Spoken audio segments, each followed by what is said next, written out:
Waouh, waouh. Bien aimé, bonsoir à tous et à toutes. Oui, une fois de plus, c'est le frère Abou Hamel depuis ma position en Angleterre. Voilà. Donc, c'est Abou d'Angleterre. Shalom, shalom à tous. Oui, c'est un live sharp, juste pour rappeler à tous les croyants que, tel que nous l'a annoncé le prophète Eli Pada, voilà, celui-là que Dieu, en ce moment bien précis, a voulu bien mettre en avant pour que on puisse, oui, mettre Dieu au devant de notre combat, de la libération de la Côte d'Ivoire. Alors, comme il avait marqué dans sa vidéo, c'est juste vous rappeler rapidement, voilà, les instructions qui avaient été données. Donc, le jeûne, effectivement, va commencer bientôt. En tout cas, chez moi ici, bientôt, parce que chez moi ici, il est 21h55 quand je prends la parole. Et aujourd'hui, nous sommes le jeudi 18 septembre 2025. Alors que le prophète nous avait dit que, par la vidéo ici, que je vais mettre chap, parce que c'est un direct rapide. Voilà, juste pour vous rappeler de ce qu'il en était des instructions. Voilà. Écoutez-moi bien. Je vais terminer mon adresse en vous disant ceci. Ils sont spirituellement finis. Je vous dis toutes ces choses pour que vous continuiez d'accentuer dans la prière ces 4 points que j'ai énumérés. La muraille, premier point. L'esprit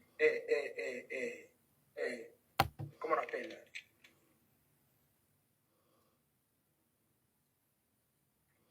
Excusez-moi.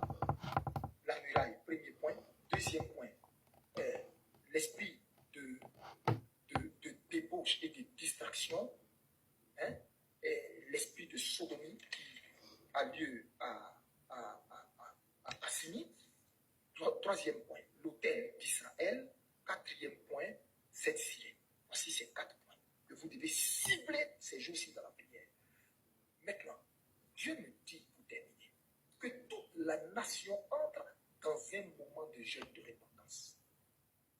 Toute la Côte d'Ivoire, 3 jours. Toute la Côte d'Ivoire, 3 jours de jeûne de repentance. Entrez tous dans 3 jours de jeûne de repentance. C'est 3 jours de jeûne à eau. 3 jours de jeûne à eau. Tous ceux qui sont diabétiques, ou ont des pathologies, machin, vous les faites qu'à fruits. Vous ne prenez que des fruits. Vous mangez tout ce qui est fruits. Pastèque, banane douce, mangue, ananas, clémentine, tout ce que vous voulez, tout ce que vous aimez comme fruits. Vous ne mangez que ça pendant ces 3 jours. Pour ne pas vous retrouver sur le chemin du Seigneur. Ne vous retrouvez pas sur le chemin du Seigneur. Vous m'avez compris? 3 jours de jeûne. Comment briser cet autel? Dans ces 3 jours de jeûne. Dans ces 3 jours de jeûne. Écoutez-moi bien. Repentance. Repentance. Prenez toute la journée pour vous repentir.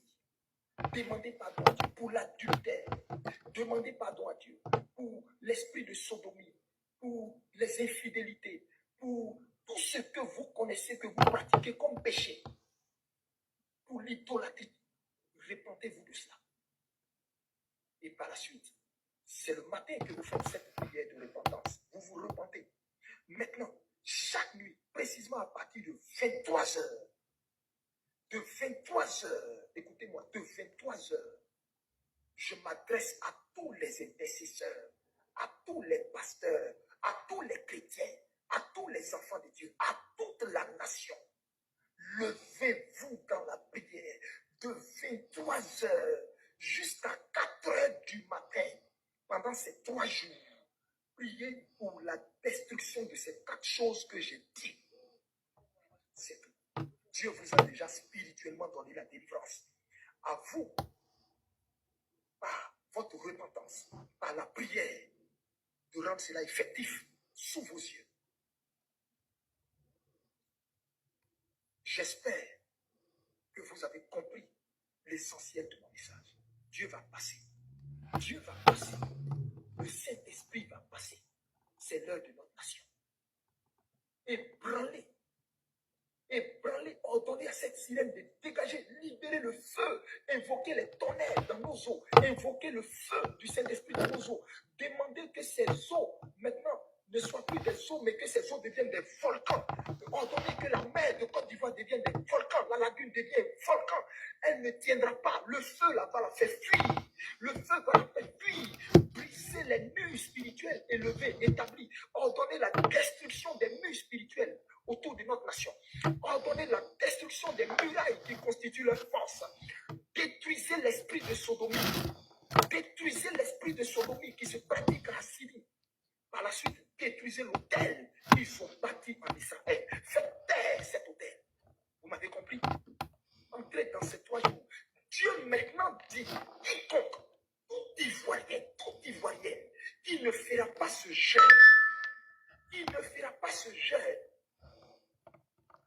moi, je suis quitte avec toi. Parce que je vous dis, la main du Seigneur est passée. Et le Seigneur dit, si mon peuple suffit à invoquer moi, s'humilie et prie, s'il cherche ma face, et se détourne de ses mauvaises voies, du haut des cieux,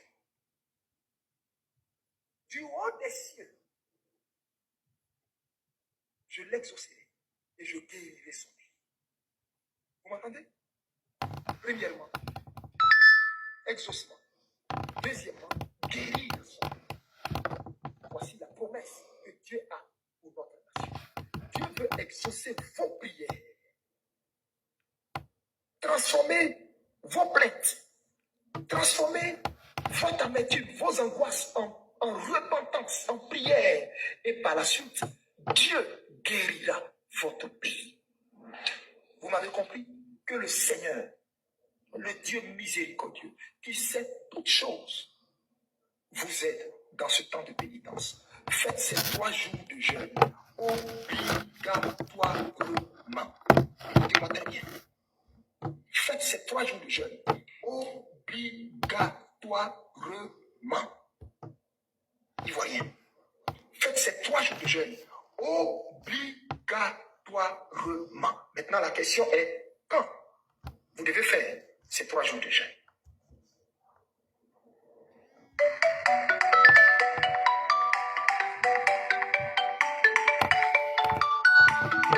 Bien aimé, excusez-moi, il y a quelqu'un qui essaie de m'appeler là.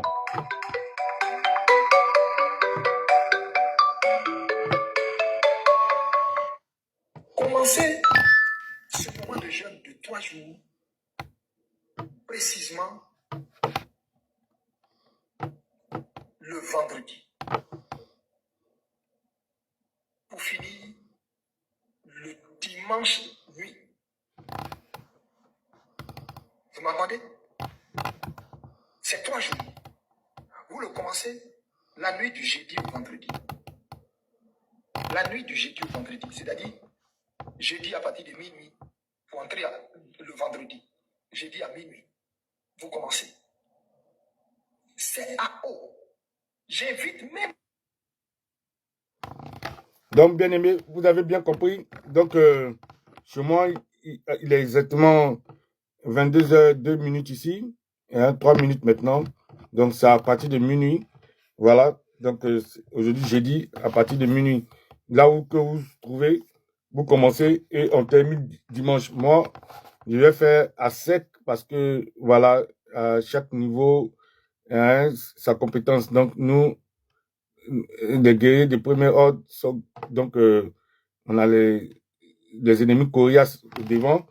Donc, nous aussi, on doit avoir des armes coriaces. Donc, et le verset qui nous ramène à ça, c'est 2 Chroniques, chapitre 7, verset 14 de la Bible. 2 Chroniques,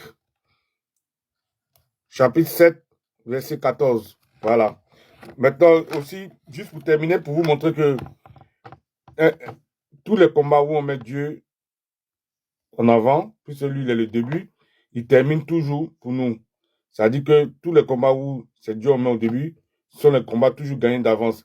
Et la preuve en est que, voilà, quand notre guide Babo a commencé, c'est Dieu qui l'avait mis devant. Et voilà une vidéo chap pour la preuve de cela. Voilà. On suit ça ensemble. Voilà. Ça, c'est le témoignage du guide, son excellence, Laurent Babo.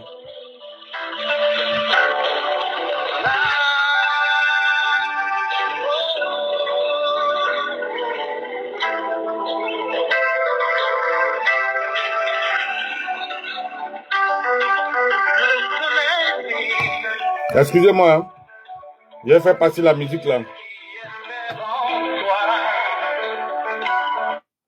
Je vais faire passer la musique rapidement, hein, pour gagner du temps, chap. Parce que eux là, les droits d'auteur, tout ça, ils nous emmènent avec ça. Je vais passer la musique rapidement.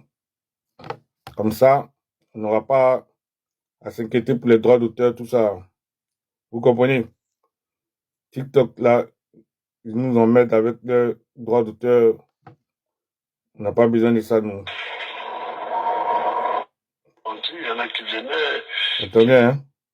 On sait que de plus en plus, il y a des bonnes aventures.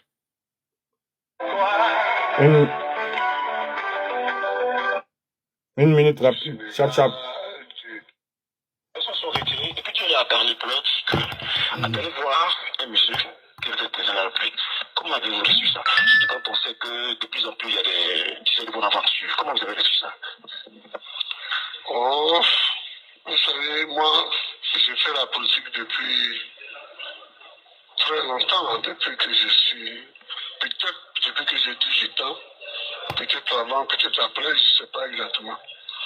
Et on est engagé depuis 1990 dans la lutte pour la conquête du pouvoir.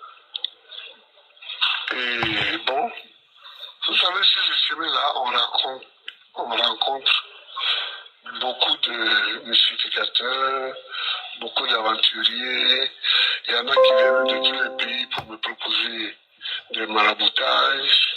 Il y en a qui venaient du Sénégal, du Ghana, en fait de beaucoup de pays. Bon, on les repoussait, mais ça fatigue.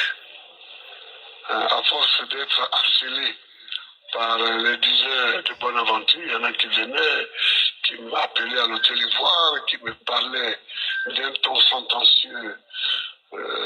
Bon, mais c'était des diseurs de Bonaventure. C'était des marabouts, c'était des féticheurs, c'était des sorciers. Et puis, en 98, un ami à moi qui déjà dit, il m'a dit qu'il devrait venir me trouver. Il m'a dit qu'il est dans un groupe de prière et que des membres de ce groupe ont reçu une révélation pour moi. J'ai dit, me faire venir. Ils sont venus en pleine journée, c'était même à l'heure des repas. Il y avait Corée, Moïse, il y avait Denis Paul, il y avait Guédé Zadi, et puis oui, Maman Shekina. Et puis ils m'ont parlé, ils ont dit que ils ont eu des visions, ils ont eu des révélations. Et Dieu m'avait choisi, m'avait oint pour être le chef de cet État. Et qu'on était un certain nombre comme ça, mais bon, les autres ont reculé. Alors moi, je leur ai répondu, tout ce que je peux faire humainement, je l'ai fait. Il reste le rôle de Jésus. Alors si Jésus vous a envoyé, je suis là, je l'attends ici.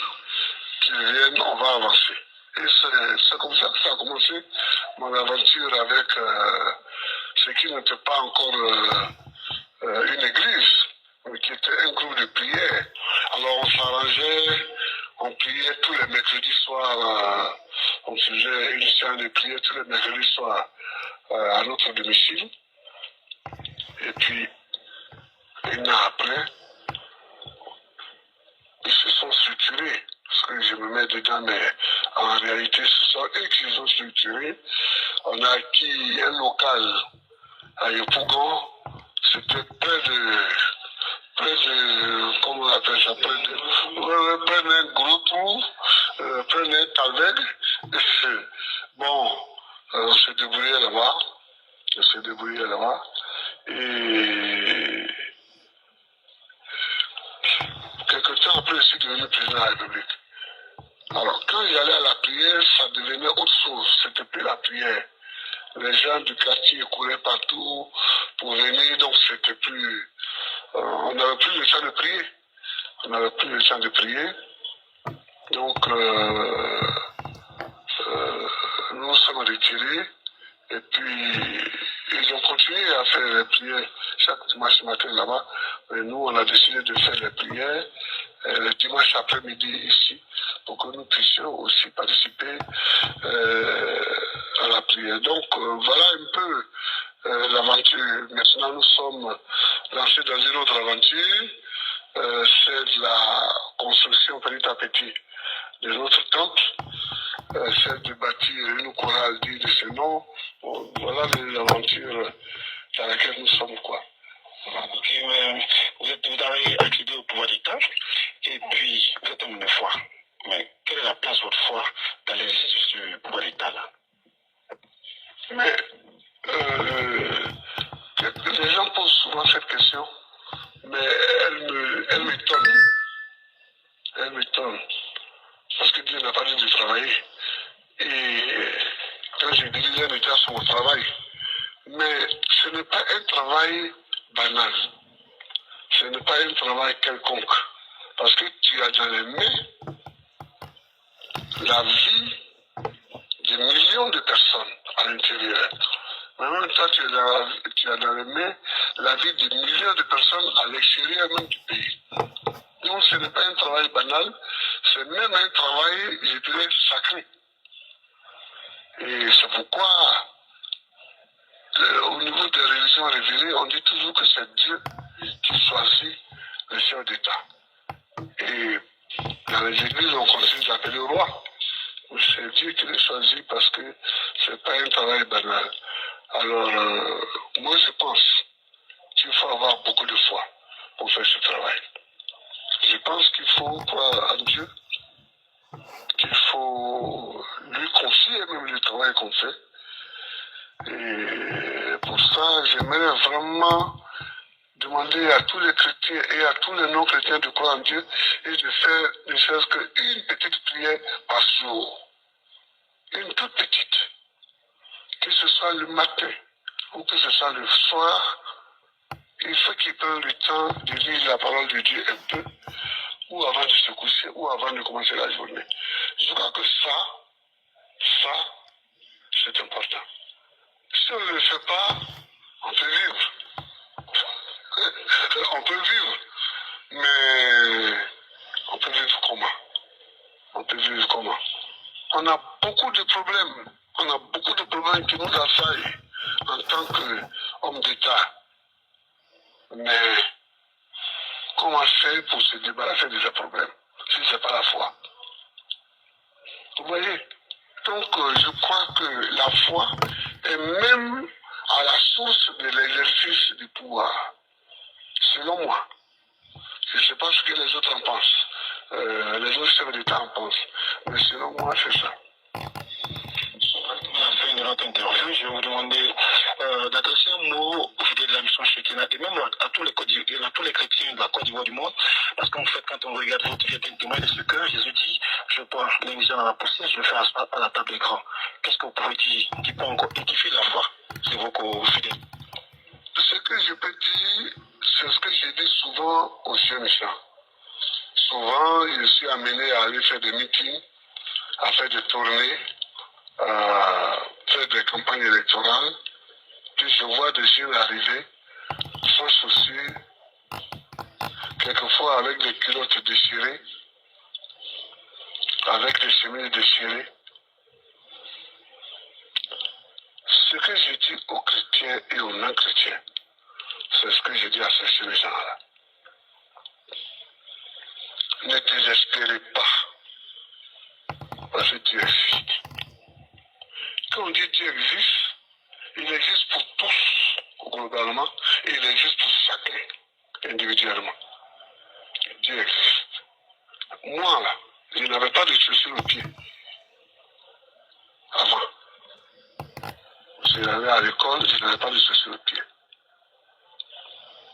J'allais à l'école. Quand nous avons quitté à Boville, j'allais à l'école à Gagnois et j'habitais au quartier de Goula. Et j'ai dansé le gourmet.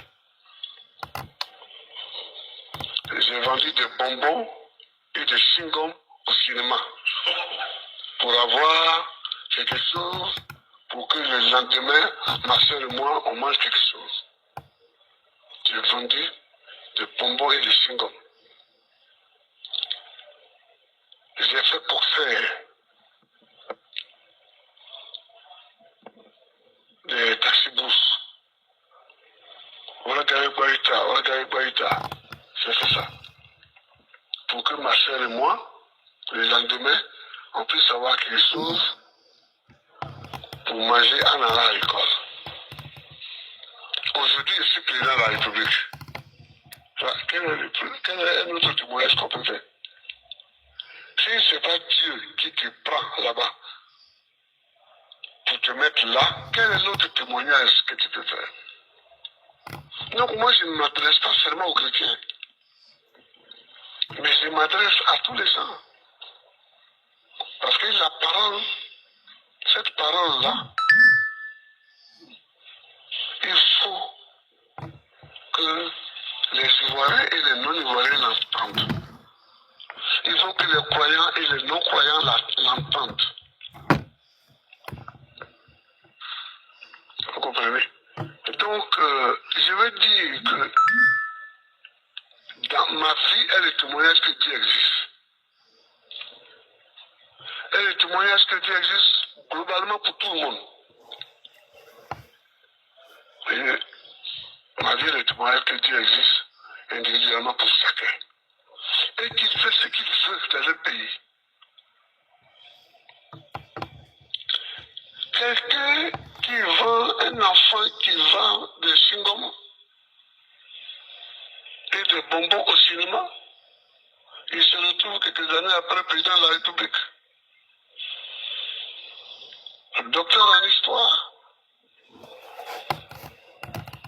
là où des enfants de milliardaires ne sont même pas arrivés au niveau des titres universitaires. C'est le témoignage que Dieu existe. Donc je demande à tous de cesser les genoux, de prier. Quelquefois même, Dieu agit sans qu'on ait prié. Hi, I'm Gemini. We're about to go live, where you can explore complex topics or ideas just by talking. But before we get started, take a quick look at this important information. J'ai dit bon, il me préservait parce qu'il savait qu'il avait un travail à faire avec moi devant. Donc c'est ça que je veux dire comme témoignage.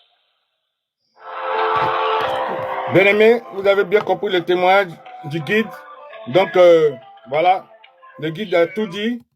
Dieu existe, voilà, et avec Dieu au devant du combat, c'est la victoire absolue, que rien n'est impossible à Dieu. Voilà. Donc Papa Jésus, c'est lui qui est celui-là même qui est le maître de tous les temps et celui à qui appartient la puissance et la gloire, et c'est celui qui a le dernier mot sur tout. Voilà. Et quand lui il ouvre, personne ne peut fermer. Quand il ferme, personne ne peut ouvrir. Quand il dit oui, personne ne peut dire non. Quand il dit non, personne ne peut dire oui. Voilà. Donc il est suprême, il est absolu. Et c'est à lui qu'appartient toute la gloire et l'adoration. Voilà, qu'il existe.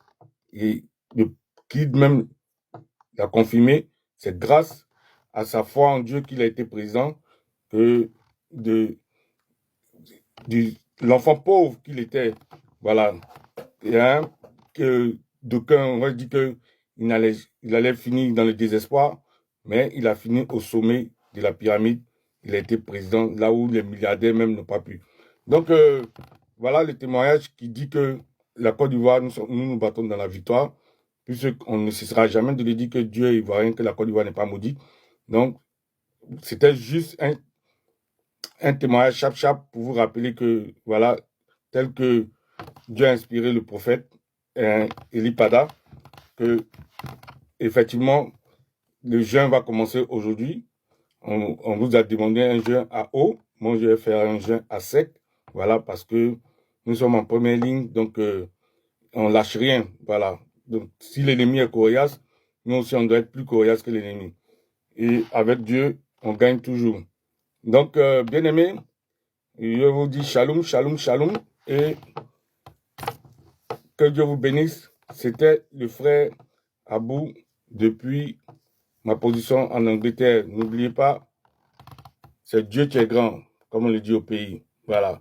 Donc, à partir de minuit aujourd'hui, jusqu'à dimanche, on a 3 jours de jeûne pour la Côte d'Ivoire, pour le pays, puisque cette fois-ci, 2025, c'est une question de vie ou de mort, puisque on sait maintenant que le complot qui vise la Côte d'Ivoire, c'est de remplacer tous les Ivoiriens comme ils l'ont fait en Amérique du Nord, c'est-à-dire que comme ce qu'ils ont fait aux Indiens, comme ce qu'ils ont fait aux Australiens, c'est pour le grand remplacement. C'est-à-dire aujourd'hui, on a envoyé en Côte d'Ivoire, en plus de ce qu'on avait déjà envoyé des apatrides comme Alassane Ouattara, mais aujourd'hui, il y a les Syriens qui sont là, il y a les Libanais qui, comme vous le savez, qui ont déjà pris plus de 40% de l'économie.